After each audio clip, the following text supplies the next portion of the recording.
ناظرین محترم، ہاتھیوں کے ساتھ انسان کا انٹریکشن ایک عرصے سے موجود ہے۔ انسان نے ان کو جنگوں میں بھی لڑایا اور کئی بار ان سے مشقت والے کام بھی کروائے گئے۔ موجودہ دور میں ہاتھیوں کی کوئی اتنی خاص ضرورت تو نہیں رہ گئی، لیکن پھر بھی ہاتھیوں کو چڑیا گھروں میں اور کچھ لوگ ان کو بھیک مانگنے کے لیے آج بھی استعمال کرتے ہیں۔ لیکن ایسے لوگ جو ان پر بیٹھ کر سیاحوں سے بھیک مانگتے ہیں، اکثر وہ ان کے ساتھ اچھا سلوک روا نہیں رکھتے۔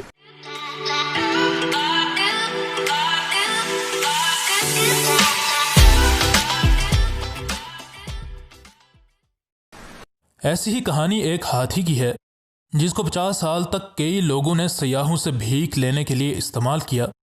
ہاتھی چونکہ طاقتور ہوتا ہے، اس وجہ سے اس کو کنٹرول کرنے کے لیے اس کی ٹانگوں میں ایسی کانٹوں والی زنجیریں ڈالی جاتی ہیں کہ اگر وہ ذرا سا بھی زور لگانا چاہے تو یہ زنجیریں اس کی سکن کے اندر چبھتی چلی جاتی ہیں، اور یوں ہر قدم ایک اذیت اور عذاب سے کم نہیں ہوتا۔ اس ہاتھی کا نام راجو تھا اور اس کو بھی 24 گھنٹے 50 سال تک ان کانٹوں والی زنجیروں میں جکڑے رکھا گیا۔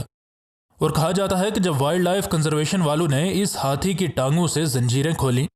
تو اس ہاتھی نے ایک ایسا کام کیا کہ سب حیران رہ گئے۔ وائلڈ لائف SOS نے جب اس ہاتھی کو ریسکیو کیا تو انہوں نے اس ہاتھی کو ایسی حالت میں پایا جسے دیکھ کر بڑے سے بڑے ظالم انسان کا دل بھی موم ہو جائے۔ اس ہاتھی کے لیے کہا جاتا ہے کہ اس کو اس کی ماں سے بچپن میں ہی چھین لیا گیا تھا، اور ایک شخص سے دوسرے شخص اور دوسرے سے تیسرے تک یہ جانور بکتا چلا گیا، حتیٰ کہ وائلڈ لائف SOS والے اندازہ کرتے ہیں کہ اس ہاتھی کے 27 آنر رہ چکے ہیں، اور کسی نے بھی اس کے ساتھ اچھا برتاؤ نہ کیا، اور صبح سے لے کر شام تک اس کو بھیک لینے کے لیے استعمال کیا جاتا رہا۔ ناظرین محترم، معاملہ یہ ہوا کہ ہندوستان کے علاقے اتر پردیش میں موجود فارسٹ ڈپارٹمنٹ کے لوگوں نے UK based wild life SOS conservation charity کو اطلاع دی کہ ایک ہاتھی انتہائی بری حالت میں ایک مداری کے گھر میں موجود ہے، جو کہ اس کو سپائکڈ چینز میں باندھ کر رکھتا ہے، اور چونکہ وہ خود ایک بہکاری ہے اس لیے ایک ہاتھی کو پیٹ بھر کر کھانا دینا اس کے بس کی بات نہیں تھی۔ فارسٹری ڈپارٹمنٹ والوں کی کال پر وائلڈ لائف ایکسپرٹس کی ایک ٹیم ان کے پاس پہنچ گئی، اور پھر 20 فارسٹری ڈپارٹمنٹ کے لوگ اور 2 پولیس والوں نے ان کے ساتھ مل کر اس جگہ پر رات کو چھاپا مارا جہاں یہ ہاتھی بندھا تھا۔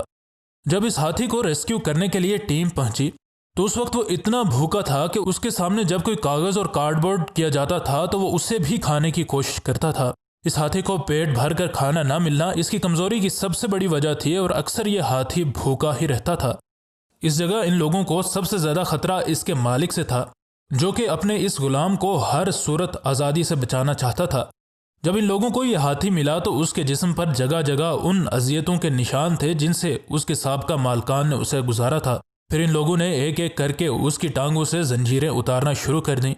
یہ ہاتھی جو کہ 50 سال تک دن رات ان زنجیروں میں جکڑا رہا تھا، یقیناً یہ بات بھول چکا تھا کہ زنجیروں کے بغیر زندگی کیسی ہوتی ہے۔ وائلڈ لائف SOS والوں نے اپنی ویب سائٹ پر لکھا ہے کہ جب ان نے اس ہاتھی کی چینز اتارنی شروع کی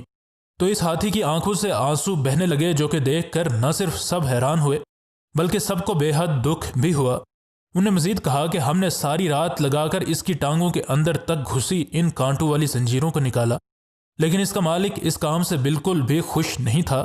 جب اسے ریسکیو کیا جا رہا تھا تو اس شخص نے وہ تمام آوازیں نکالی جو کہ اس کو کنٹرول کرنے کے لیے نکالی جاتی تھیں،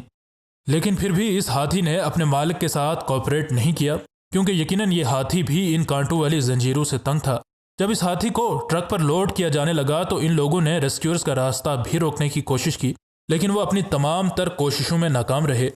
پھر ہاتھی کو تقریباً 700 کلومیٹر دور SOS وائلڈ لائف کنزرویشن کی پروٹیکشن سینکچوری میں باقی ہاتھیوں تک لے جایا گیا، جہاں اس کو 1 ہفتے تک الگ رکھا گیا تاکہ اس کے زخموں کی پراپر ٹریٹمنٹ کی جا سکے۔ پراپر ٹریٹمنٹ اور پراپر ڈائٹ کے کچھ کڑے دیکھ بھال والے مہینے گزارنے کے بعد آخر اس ہاتھی کے زخم ٹھیک ہونے لگے، لیکن پھر اسی وقت ایک بری خبر آئی جس نے اس ہاتھی کے مستقبل کے بارے میں ایک بار پھر سے سوال کھڑے کر دیے۔ اس ہاتھی کے مالک نے عدالت میں کیس کر دیا کہ یہ ہاتھی اس کی ملکیت تھا اور اس سے اللیگلی ضبط کیا گیا ہے۔ کورٹ میں کیس چلا اور وائلڈ لائف SOS والوں کو بلایا گیا۔ انہوں نے کورٹ کو تمام معاملات سے آگاہ کیا کہ کیسے اس جانور کو نہ تو کھانے کو کچھ دیا جاتا تھا اور نہ ہی اس کو کسی پراپر جگہ پر رکھا گیا تھا، اور پھر اس سے بھی بڑھ کر اس ہاتھی کو 50 سال تک کانٹوں والی زنجیروں میں جکڑے رکھا گیا،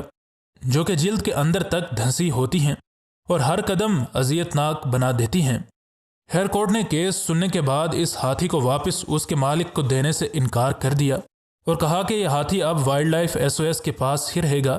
جو کہ اس کی بہتر طور پر دیکھ بھال کر سکتے ہیں۔ اس ہاتھی پر جتنا ظلم ہوا اس وجہ سے یہ انسانوں پر یقین نہیں کرتا تھا، اور اس کو ایک لمبا عرصہ لگ گیا صرف اس بات پر یقین کرنے میں کہ وہ آزاد ہے اور انسان بھی رحم دل ہو سکتے ہیں۔ اب یہ ہاتھی خوش ہے اور اب اسے یقیناً انسانوں کی رحم دلی اور محبت کا ایک پہلو بھی دیکھنے کو ملے گا۔